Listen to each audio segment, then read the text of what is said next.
I'm about to show you guys the best settings for Fortnite on any platform, console, PC, mobile, Switch, whatever you play on. And these are going to help you get better FPS, better graphics, better ping, and you're just going to be overall better at the game. So make sure to stick around to the end because I have some amazing tips that many of you guys probably don't know about. Before the video starts, I want to announce that I'm going to be doing a face reveal at 100 supporters on Code Panda. So if you guys want my face reveal, make sure to use my code, #ad, and of course have noties on so if I do post a face reveal video, you can be the first to see it. Anyways, if the video helps you out, make sure to drop a like and a comment, and I'll see you guys in the video. Okay, so first off, guys, the best setting to have on is, of course, code Red Panda in the Fortnite item shop, REDPANDA. Now, you guys don't actually have to turn this setting on. I'm just saying, if you guys want to support me, it does help out. If you guys don't really care, it's fine.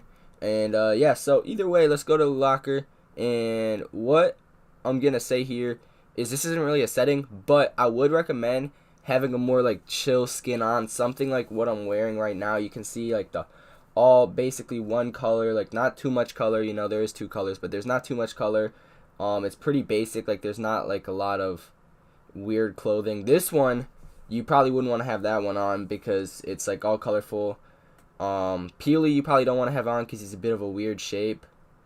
Like the skier girl, that's a good skin.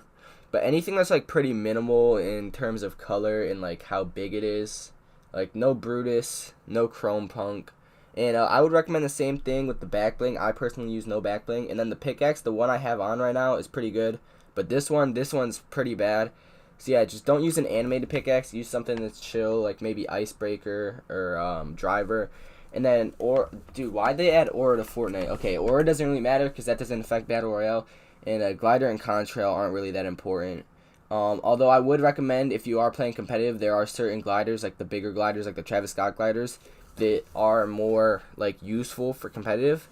So, anyways, let's get into it. So first off, I do want to say these settings can apply to console, PC, Switch, mobile, whatever you play on. But I am recording on PC, so you guys might not see all these settings. And if you guys do need to, feel free to slow down the video or go back. And yeah, so I know I already passed it, but my window mode is full screen. My resolution is the same size as my monitor, and my VSync is off. And now my frame limit, what I like to do here is I like to take my monitor hertz, which is 140, go one up, so I do 160. So whatever your monitor hertz is, maybe go like one up, and make sure your PC can handle it, obviously. And then for rendering mode, I use performance. Obviously, you want to have the best performance. If you do really care about graphics, the best graphic settings that still like kind of works well is DirectX 12, but I would definitely recommend performance. 3D resolution 100%, off, far, high, and then low meshes, of course. Show FPS. If you're on PC, you can turn this on. If you're on console, it probably doesn't really matter. So there's not that many things in the audio settings. The one thing I will tell you guys to do is to turn your sound quality on high. Turn your background audio off. And then visualize sound effects on. And these are my subtitle settings. For some reason, subtitles actually affect your performance, so make sure you copy them down just like that. I don't know if you guys saw them. You might have to go back. But I'm trying not to make this video too long. I'm sorry, guys. And then these settings don't really matter. So yeah. Now, these are my game settings. Not really important. Toggle sprint on. Auto open doors on. Hold jump and hold jump. Holder swap pickup on. Toggle targeting, you can have this on or off. I have it off. It doesn't really matter. Mark danger when, actually I would have it off. Sorry about that. And then these are my preferred item slots. Shotgun in the middle, SMG and AR on the sides, and then consumables and utilities off to the right. I do recommend carrying one consumable instead of two consumables, and then maybe carry like a utility item like a grappler or shockwave, something like that. And auto store consumables to the right, auto pick up weapons off, of course. And then these are my building settings. Disable pre-edit option. I know that a lot of people probably have this setting on because it prevents pre-editing, and pre-editing is really annoying. But I used to have this on, and then when I turned it off again, I like stopped pre-editing. I don't know why, but like I don't pre-edit on accident anymore. But I did notice my edits were a lot faster after I turned this off, so I would recommend turning it off. And then turbo building on. And also, if you guys do like accidentally pre-edit, it doesn't matter. You can just reset it. Like I've never died because I accidentally pre-edit. And then both for that setting, and then basically everything is off except for tap to search interact. And then the energy saving settings, those don't really matter. If you want to save energy, they don't save that much energy, I don't think. Replays, especially high quality replays, off. If you need to get a replay, turn it on, but immediately turn it back off after. This ruins your performance so much because your PC's trying to record and actually play the game at the same time. It sucks. And here's my game UI settings. They're pretty basic. I would recommend having cumulative and hit only. That means there's less information for your computer to show. And damage numbers around 85 and HUD scale around 75. You want it a little bit lower. So that's why I recommend 85 and 75, just so make sure it's low enough to where you can see it, but it's not messing up your performance, because the bigger it is, the more it'll affect your performance and your view area. And then everything here is on except for the last setting. I don't even know what that last setting does, but I know it's pretty trash. So, okay, gyro options I'm not going over in this video. I did make a gyro video on my channel not too long ago, so if you guys want to go through my older videos and find that, I think it is pretty useful. It gives you everything you need to know about gyro. And basically, also make sure to go check out the other videos on my channel if you want to. You know, it would help me out. I think I got some good videos. But yeah, anyways, my keyboard and mouse settings, I've been playing on keyboard and mouse for around 2 years now, so I'd say these are pretty good.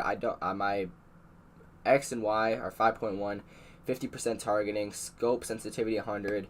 100 building and 100 edit. Now, I haven't messed with the building and editing too much, so if you guys want to change that, feel free. And then here are my movement settings. The only important stuff here, I guess, is my build binds. I use Q for wall, C for floor, F for stairs, V for roof, and then G is my edit. And I also use scroll wheel reset. If you guys don't know how to do that, you basically just bind your scroll wheel to the building edit and the reset button, and then make sure it's the same like scroll. Like if you choose scroll up or scroll down, make sure they're both the same scroll and you'll be good. So yeah, there are so many vehicles in this game, man. Like, we do not need this many settings. I know for a fact a controller, I don't think they have all these like ability and vehicle settings. Okay. Auto run on, build immediately on, edit hold time 0.1, slide time around the middle, reset camera axes both, reset camera time low, and then vibration off. Vibration absolutely sucks. I don't use quick weapon. I tried it and I honestly hated it. I'm sure it can be good if you get used to it, but I just don't think it's that useful, you know. But I understand why they added it. Okay, make sure you have advanced options on. 2.0, 2.0, 42, 42. No matter what, do not use boost. It makes your builds really choppy, and then turn that off. And then 10%, 10%, no boost. And as I said, look dampening time is basically a boost setting, so turn that off. Linear, 100%, copy from that doesn't matter. Don't press those. Make sure you don't press those. I will reset your settings. And then yeah, here's my settings. I basically just use Builder Pro and L stick edit. So if you guys know how to configure that. And again, you guys might need to pause the video here, slow it down, and feel free to do that. And yeah, as I said, controller doesn't have that many settings. But yeah, last thing I'm going to end this video off with is if you guys want to learn how to do clipping, you can clip on any platform, mobile, Switch, Xbox, PC, PlayStation. If you guys want to learn how to do this, I made a tutorial on it a couple months ago. It still works perfectly. So if you guys want to learn how to make your own Fortnite videos, go check that out. If not, make sure to drop a like, sub, and comment down below something, I don't know, whatever you want. But yeah, peace out.